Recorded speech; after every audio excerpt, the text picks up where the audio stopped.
There is a lot of back and forth about wearable breast pumps and are they a good option? When are they a good option? If you are pregnant and deciding whether or not you should get a wearable pump.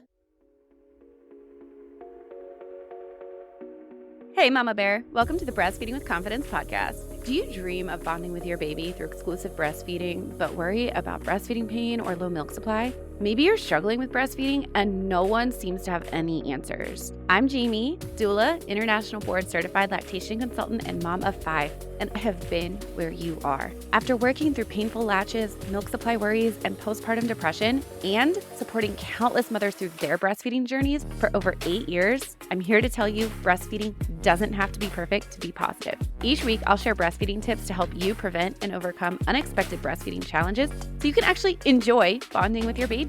If you are ready to shut out the toxic whispers of the world, embrace your God-given intuition, and release your inner fierce mama bear, grab some coffee or your favorite herbal tea, and let's dive in. Hey, howdy, hey, Mama Bear. I am back from what feels like such a long break. I am so sorry, y'all, that I missed a couple weeks of the podcast there. I don't know if you noticed, you have a life, so you probably didn't. But the last week of June and the first couple weeks of July, I thought I had my episodes scheduled to come out while I was out of town, and I didn't.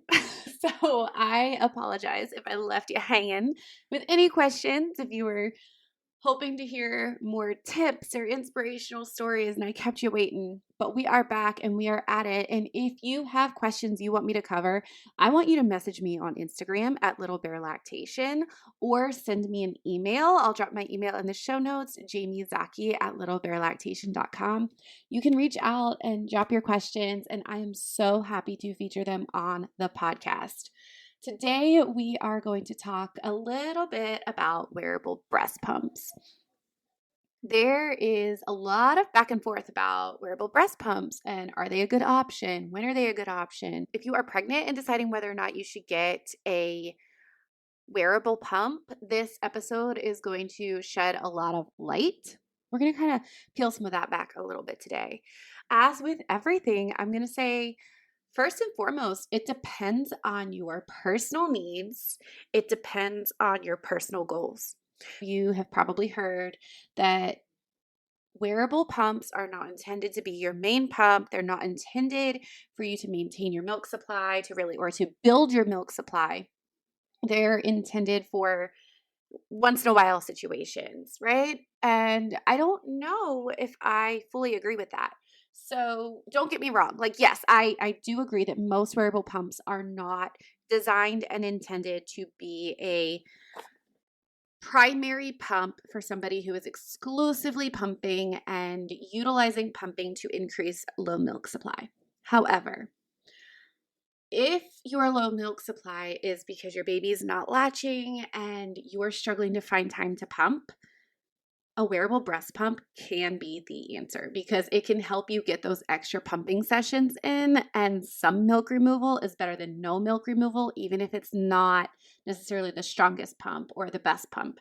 So I was working with this mom and she was really struggling to get those extra pumps in. You know, she was exclusively pumping plus giving her baby formula because she couldn't pump enough milk, but it wasn't that she didn't have enough milk to pump. It was she couldn't pump enough to pump enough milk. She couldn't figure out the logistics. And it's really hard to figure out those logistics when you're trying to teach your baby how to breastfeed and you're not pumping enough milk and you're bottle feeding, and it just feels overwhelming. So what I told her was, you know what? I don't love the wearable breast pumps, but if you're pumping 4 times a day right now and you want to increase your milk supply and you have this wearable pump already and you use that 4 times a day and you use your other pump for your main pump 4 times a day, then that might help. And she was like, really? I was like, yeah, let's try it. And so she did. And it increased her milk supply because she was getting more stimulation. She was able to pump while she was bottle feeding. She was able to pump while she was doing other things. She was able to multitask. And that allowed her to pump more milk, therefore increasing her milk supply. But she still wasn't able to increase it enough. What she ended up doing was buying a different wearable pump, a different portable pump. And this other pump that she bought had stronger suction. And that stronger suction resulted in, you guessed it, even more milk output. So that is something we have to be very mindful of when it comes to these wearable pumps. I want you to think about your goals. I want you to think about how you're implementing them. I want you to think about, is it a convenient option from the standpoint of not just being able to pump more frequently because you're not tethered to the wall, but is it easier for you to clean? There's so many wearable pumps on the market and they come with so many different options now. Does this pump and its interface, does it interface well with what you need? And then of course we have to look at those suction cycles and the technical side of pumps, which I'll admit I am not an expert on the tech side of pumps, but the moms that I have worked with have really loved the baby Buddha pumps and I believe it is the Momcozy. So the baby Buddha and the Momcozy, they're completely different structures. The baby Buddha is like a pump that attaches to it's like the pump motor, and then the Momcozy is like the individual pumps that you stick inside your bra. They both are among some of the top ones that my clients have really, really loved. Now, I have not personally used them. I do not typically give pump recommendations. So those are just some of the ones that I have seen work really well with the moms I'm working with that they liked. So if you are pregnant and you're wondering, should I get a wearable pump?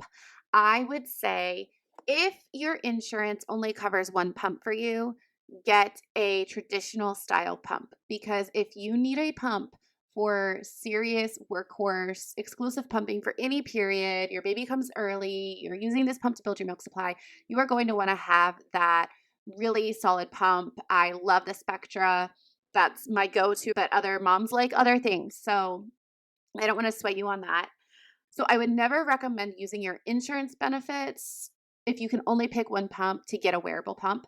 However, if you maybe already have a Spectra, like with my last baby, I already had a Spectra. It was completely unused. It had been paid for by insurance with my previous baby, and then I got a wearable pump with the next baby with my insurance benefits. And then I had both. So if that's a situation you're in where you already have a good pump and you know it's in good working order, then using your insurance benefits for a wearable pump might be a good idea. But I would never recommend a wearable pump as a primary pump. However, it is a really good secondary option for flexibility. If you are struggling with breastfeeding and figuring out your pumping routines, getting the right pump fit, or breastfeeding is just overall challenging for you and you don't know what to do next, but you're not ready to give up, you are not alone. I am here for you. I do offer 3 and 6 week support packages.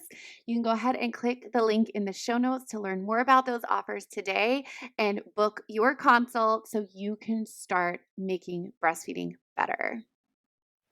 All right, Mama Bear, that is a wrap for today. If this episode helped you feel a little more confident or a little more prepared for breastfeeding, can I ask you a quick favor? Go ahead and leave me a review. It helps other moms find this podcast and join us in this amazing community of fierce and confident Mama Bears. And hey, if you know a friend who could use some encouragement or real talk about pregnancy, breastfeeding, and all things motherhood, share this episode with her. You've got this, Mama Bear. Trust your instincts, stay fierce, and I'll catch you in the next episode.